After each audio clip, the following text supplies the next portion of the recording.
This is a painting, Colin, by William Turner, and very different from the one we've looked at earlier by Holman Hunt. How would you describe the differences? They seem obvious in a way, but how would you describe them? Well, the overwhelming impression of this is richness of colour and a lack of incidental detail, which was so much a part of the pre-Raphaelite painting. This is much more playing to general effect, and effects of light and colour and atmosphere, the wonderful, on the right-hand side, this extraordinary depiction of the slight haze that you get in a river valley with the sun shining through it. This splendid fortress of Ehrenbreitstein, in Germany, on top of the hill. The magnificence of the whole scene is something that Turner is trying to convey, and this is quite different from the earnest moralizing that you see in the pre-Raphaelite painting. So Turner here is not particularly interested in symbolizing different parts of the painting like Holman Hunt was, or was he? Well,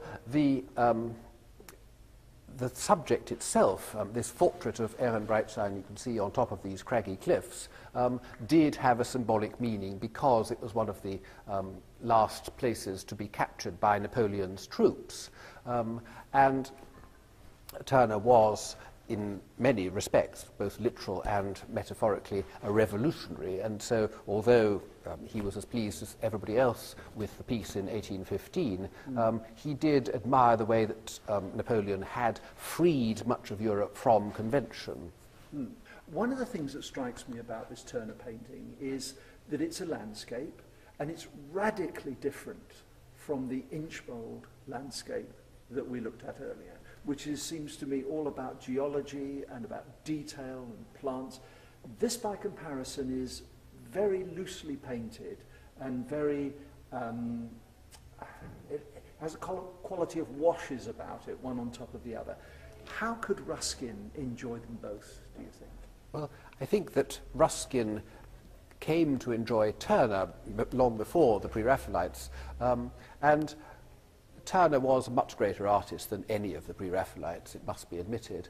One of the points about this landscape in particular is the extraordinary depiction of perspective. And if you go straight from Turner to Inchbold, you see, and this is something that's always levelled at the Pre-Raphaelites, that they had no sense of perspective at all. So it's a very flat plane that they're working in, and this has enormous depth to it, and you can see almost infinite depth on the right-hand side. Yes, yes.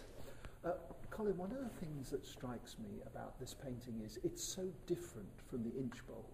There you have a detail, every possible detail is painted. Here, you've almost got a visionary view of the landscape.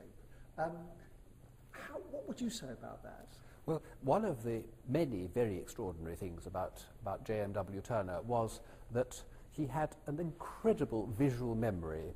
So, although this was painted in his studio in London in the early 1830s, it was based on tiny little, very summary sketches in his notebooks that he made 10 years earlier. And so the whole scene is internalized and then comes out again onto the canvas. And for this reason, as amongst many others, Turner didn't paint individual details in the way that the Pre-Raphaelites did.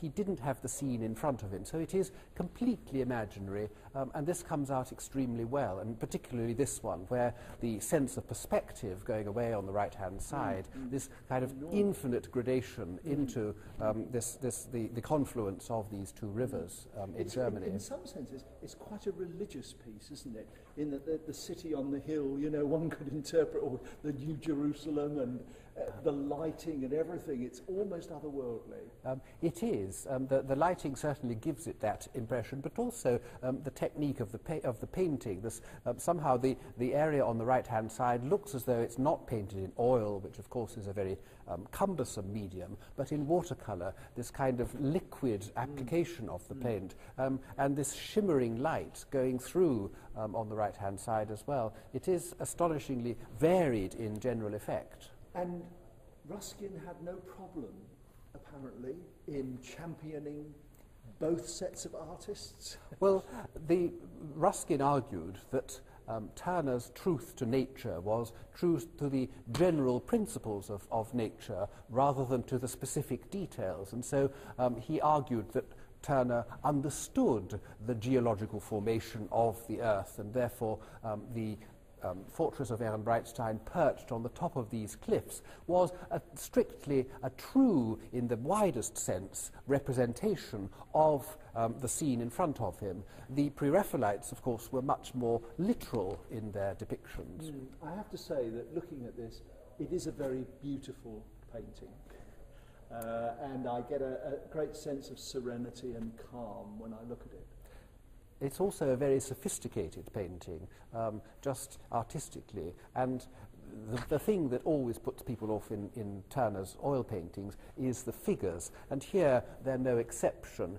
They weren't meant to be beautiful, conventionally, beautiful skin and so on. They've often been likened to potatoes with little eyes.